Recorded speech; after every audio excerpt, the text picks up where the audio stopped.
Imagínate desaparecer durante años sin salir de tu propia casa, que tus familiares crean que estás viviendo en otro estado, que tus antiguos compañeros de escuela piensen que simplemente cambiaste de ciudad, que tus redes sociales queden abandonadas y que poco a poco todo el mundo deje de preguntar por ti. Ahora imagina que cuando finalmente las autoridades descubren la verdad, encuentran una escena tan impactante que conmociona a todo Brasil. Eso fue lo que ocurrió con Marta Isabeli dos Santos Silva, una adolescente que desapareció de la vida pública durante años y cuya historia terminó revelando un presunto caso de aislamiento, malos tratos y abandono que todavía sigue generando preguntas difíciles de responder.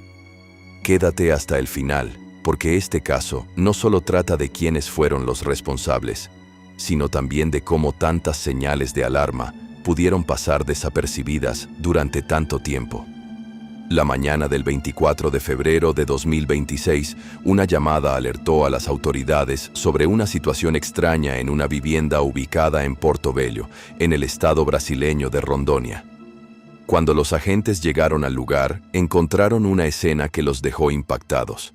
Dentro de una habitación se encontraba Marta Isabeli dos Santos Silva. La adolescente había fallecido. Pero lo que más llamó la atención de los investigadores fue el estado en el que se encontraba. Su cuerpo mostraba signos evidentes de desnutrición severa. Presentaba múltiples lesiones. También había fracturas y heridas que llevaban mucho tiempo sin recibir atención médica. Para los agentes resultó evidente que aquello no era consecuencia de un hecho reciente. Todo apuntaba a un deterioro que se había prolongado durante meses o incluso años. Mientras los peritos examinaban la vivienda, comenzaron a surgir preguntas inquietantes. ¿Cómo había llegado Marta a ese estado? ¿Quién estaba a cargo de ella? ¿Y cómo era posible que una adolescente hubiera desaparecido prácticamente de la vista de todos sin que nadie lograra intervenir? Las respuestas obligaron a reconstruir su historia desde el principio. Marta nació en el estado de Paraíba. Durante sus primeros años vivió junto a su madre. Sin embargo, la relación entre sus padres estuvo marcada por conflictos y episodios de violencia. Con el paso del tiempo, la pareja terminó separándose. Cuando Marta tenía aproximadamente 6 años de edad, fue enviada a vivir con su padre, Caleb José da Silva, en Porto Velho, a miles de kilómetros de gran parte de su familia materna. Durante varios años todo parecía relativamente normal. La adolescente asistía a la escuela. Participaba en actividades religiosas, le gustaba cantar y era conocida dentro de su comunidad por participar en cultos y reuniones. Profesores y conocidos la describían como una joven tranquila, reservada y respetuosa. Nadie imaginaba lo que ocurriría más adelante. Con el paso del tiempo, la situación familiar comenzó a cambiar.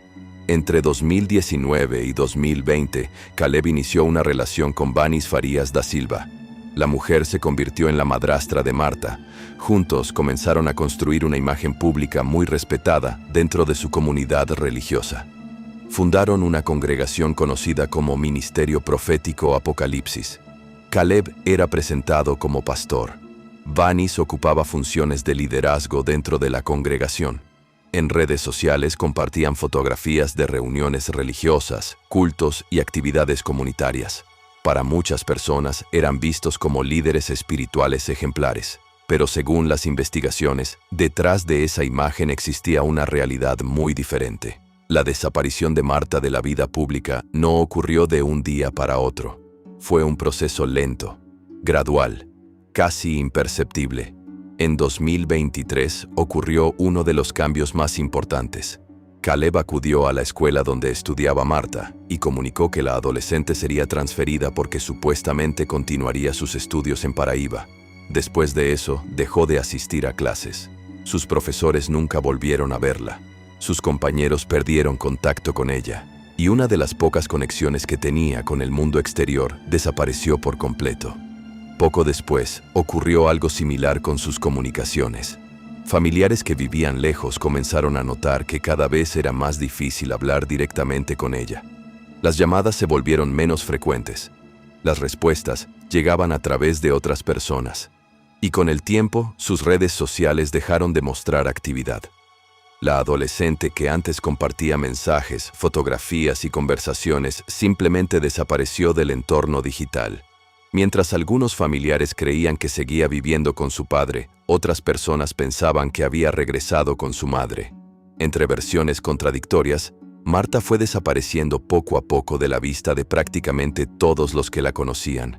Lo más preocupante era que mientras el mundo exterior dejaba de verla, Marta seguía viviendo en la misma vivienda. Según la investigación, durante esos años permaneció completamente aislada, sin contacto con amigos, sin contacto con profesores, sin acceso normal a familiares, dependiendo únicamente de las personas con las que convivía diariamente. Cuando las autoridades comenzaron a analizar las evidencias, descubrieron señales extremadamente preocupantes.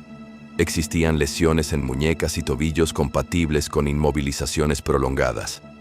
Posteriormente, Caleb reconocería haber utilizado cables eléctricos para sujetarla. Según él, intentaba controlar ciertos comportamientos de la adolescente, pero esa explicación contrastaba con la imagen que familiares, profesores y conocidos tenían de Marta.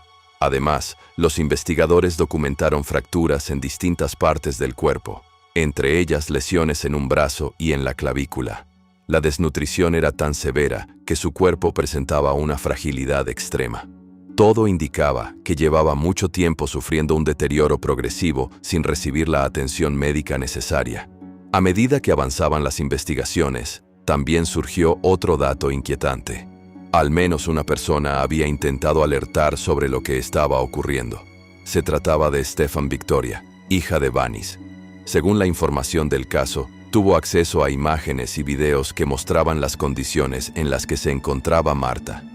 Lo que vio fue tan alarmante que decidió acudir a las autoridades. La denuncia incluía información sobre aislamiento, agresiones y condiciones preocupantes dentro de la vivienda. Sin embargo, pese a las alertas, Marta continuó viviendo en el mismo lugar, y el aislamiento no terminó. Con el paso de los meses, la situación empeoró. Las lesiones se acumularon, la salud se deterioró, la falta de atención médica agravó cada problema.